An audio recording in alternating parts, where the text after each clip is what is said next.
এরপরে সে দরজা বন্ধ করে আমার দিকে ধাবিত হলো, সে ঘনিষ্ঠ হওয়ার চেষ্টা করলো। তো আমি তাকে তখন বললাম যে না, এটা ঠিক না, আমি তো এখানে গিটার শিখতে এসেছি, তাহলে আপনি কেন এইভাবে আমাকে, তাহলে আমি এখানে নিজে থেকে কিভাবে শুয়ে পড়লাম।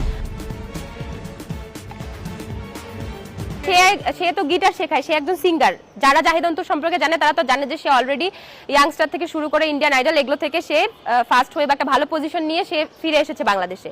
সো সে গিটার ক্লাস করায়তো টিএসসিতে, সেখানে অনেক স্টুডেন্ট আমরা শিখতাম। তার যেমন বাইরে টিএসসিতে অনলাইন মানে অফলাইন ব্যাচ ছিল, অনলাইন ব্যাচ ছিল, ঠিক তেমনি তার বাসায় কিছু সংখ্যক স্টুডেন্ট গিটার শিখতে যেত। তো সেই কারণে সে আমাকে বাসার ব্যাচেও ডেকেছিল, আমি তার বাসায় গিয়েছিলাম। বাসায় যাওয়ার পরে সেখানে আমি যে দেখি যে কেউ নেই, আসলে এখনো কোনো স্টুডেন্ট পৌঁছায়নি, আমি একাই। তারপর আমি বললাম যে আসলে বাকি স্টুডেন্টরা কোথায়, তখন সে বলল যে তারা আসতেছে, আপনি বসেন, কিছুক্ষণ গল্প করে ওরা চলে আসবে। এরপরে সে দরজা বন্ধ করে আমার দিকে ধাবিত হলো, সে ঘনিষ্ঠ হওয়ার চেষ্টা করলো। তো আমি তাকে তখন বললাম যে না, এটা ঠিক না, আমি তো এখানে গিটার শিখতে এসেছি, তাহলে আপনি কেন এইভাবে আমাকে করবেন। তারপরেও আমি একটি মেয়ে, একটি ছেলে, আপনারা এটা বিষয়টা বুঝতেই পারতেছেন ভাই, একটি মেয়ের যদি অমত থাকে, দরজা বন্ধ করে ওই ফ্ল্যাটে কেউ নেই, তাহলে মেয়েটা কি শিকার হবে না? আপনারা বলেন, ওই সিচুয়েশনটা আমার অনুকূলে ছিল না, তাহলে আপনারা বারবার কেন বলতেছেন যে আমি নিজে থেকে শুয়ে পড়ছি? যে কোনো মেয়ে যদি ওইরকম একটা ফ্ল্যাটে দরজা বন্ধ করা অবস্থায় থাকে, কেউ যদি আশেপাশে না থাকে, আমি চিল্লাইলেও তো কেউ ওই মুহূর্তে আসবে না। আমি যদি ফোনটা নিয়ে কাউকে কল দিই, সে কি আমার ফোনটা রাখবে না ছুঁড়ে মারবে? আপনারা বলুন, জনগণের কাছে আমার প্রশ্ন। তাহলে আমি এখানে নিজে থেকে কিভাবে শুয়ে পড়লাম? আমি তো পরিস্থিতির শিকার। আমি তো সেদিন, সেই দিনের পর সে আমাকে, তারপর আমি যখন বললাম যে আমি এই কথাটা বাইরে এখন বলে দিব, আপনি আমার উপর যে অত্যাচারটা করলেন, সে বললো যে না, তুমি এটা বলো না, আমি একজন সেলিব্রিটি, এটা আমার রেপ কেস হবে, তোমাকে আমি সত্যি ভালোবাসি, ভালোবেসে ফেলেছি বলেই তো তোমার সাথে ঘনিষ্ঠ হয়েছি, এখন আমি তোমাকে বিয়ে করবো, আমি তোমাকে সামাজিক স্বীকৃতি দেবো, তুমি আমার ওয়াইফ হবে। এই যে জিনিসটা সে আমাকে বললো, তারপরে আমি তার সাথে কন্ট্যাক্ট অফ করার চেষ্টা করছি, আমি মানতে নারাজ। কিন্তু আমার সেই অবস্থায় কি করার ছিল বলেন তো? আমি তখন কেবল ঢাকায় প্রথম অনার্স ফার্স্ট ইয়ারের একজন স্টুডেন্ট। আমি এখন মিডিয়ায় কাজ করছি বলে আমার মিডিয়ার ভাই ব্রাদার কলিগরা হয়েছে, তারা আমার পাশে দাঁড়িয়েছে। সেই অবস্থায় আমি একজন সাধারণ একটি স্টুডেন্ট, আমার পাশে কেউ দাঁড়াতো না। আমার এই কথাটা তখন কেউ বিশ্বাস করতো না ওই মুহূর্তে।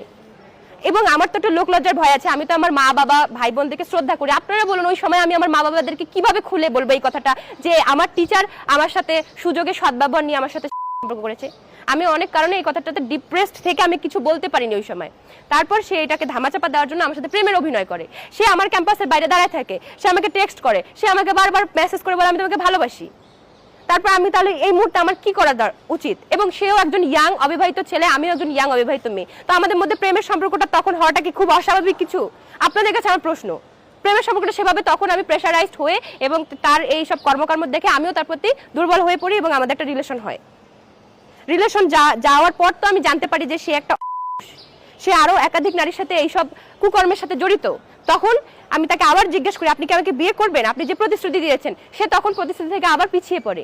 তখন আমি তার সাথে কন্ট্যাক্ট অফ করে ফেলি, এবং যখন তার সাথে কন্ট্যাক্ট অফ করি, সে তখন বিভিন্নভাবে আবার আমাকে অ্যাপ্রোচ করা স্টার্ট করে যে আমি তোমাকে ভালোবাসি। এই সে, আমি যখন সেগুলোতে রিপ্লাই করি না, সে আমাকে প্রোডাক্ট শুটের নামে তখন আমাকে নিয়ে আসে যে না, আমি শুধুই প্রোডাক্ট শুট করবো। আমি তাকে বলি যে আমরা বাইরে দেখা করি, আপনি চাই না আপনারা আমার মধ্যে কোনো অপ্রীতিকর ঘটনা ঘটুক, আপনারা চাইলে আমি এই স্ক্রিনশটটা দেখাতে পারবো, আমার ফোনে আসছে। হ্যাঁ অবশ্যই, জনগণ কেন শুধুমাত্র আমার দোষ দিবে এখানে? দেখুন এনার যে প্রোফাইল, অন্তু সিঙ্গার। এখন একটা কথা, ফার্স্টে আমি এখানে একটু কথা ক্লিয়ার করি। সে যখন আমার সাথে একটা প্রেমের সম্পর্কে গিয়েছিল, যখন আমাকে বুঝালো ফার্স্ট টাইম আমার সাথে, মানে যেভাবে সম্পর্কটা ক্রিয়েট করলো, তারপর আমাকে সে বললো যে আমরা প্রাইভেসি মূলকভাবে সম্পর্কটা মেনটেন করব, কারণ সে অলরেডি সিঙ্গার, তার একটা ফ্যান বেস আছে। আপনারা জানেন যে মিডিয়ায় যারা বিয়ে করে তারা কি করে, যে একটা সম্পর্ক খুব হাইডলি প্রাইভেসি মেনটেন করে, যখন তারা পূর্ণতা দেয় বিয়ে করে তখন তারা মিডিয়ার সামনে নিয়ে আসে। সো আমাদেরও বিষয়টা সেরকমই হয়েছিল, এবং আমি যেহেতু অলরেডি মডেলিং করতেছি বা এটা সেটা, সে আমাকেও বললো যে এটা তোমার ক্যারিয়ারের জন্য ভালো হবে, আমার ক্যারিয়ারের জন্য ভালো হবে, যখন আমরা পারিবারিকভাবে বিয়ে করবো আমরা তখন এটাকে বাইরে বের করবো। সো সে যেহেতু বিভিন্ন কাজে বাইরে যায়, তার ফোনে সে অবশ্যই প্রাইভেসি মেনটেন করে, আমার ফোনে প্রাইভেসি। এবং সে কি করতো, হোয়াটসঅ্যাপে ডিসঅ্যাপিয়ারিং মুড অন করে রাখতো, যাতে 24 ঘন্টার মধ্যে মেসেজগুলো ডিলিট হয়ে যায়, এবং আমাকে প্রায় সবসময় বলতো তুমি চ্যাটিং ডিলিট রাখবা। সে তো নিজে থেকেও করতো, আমিও করতাম। বাট লাস্ট যেই ঘটনার আমি শিকার, যে আমাকে মেরেছে, যে জাহিদ অন্তু, সেদিনের স্ক্রিনশটটা আমি শুধু দেখাতে পারবো।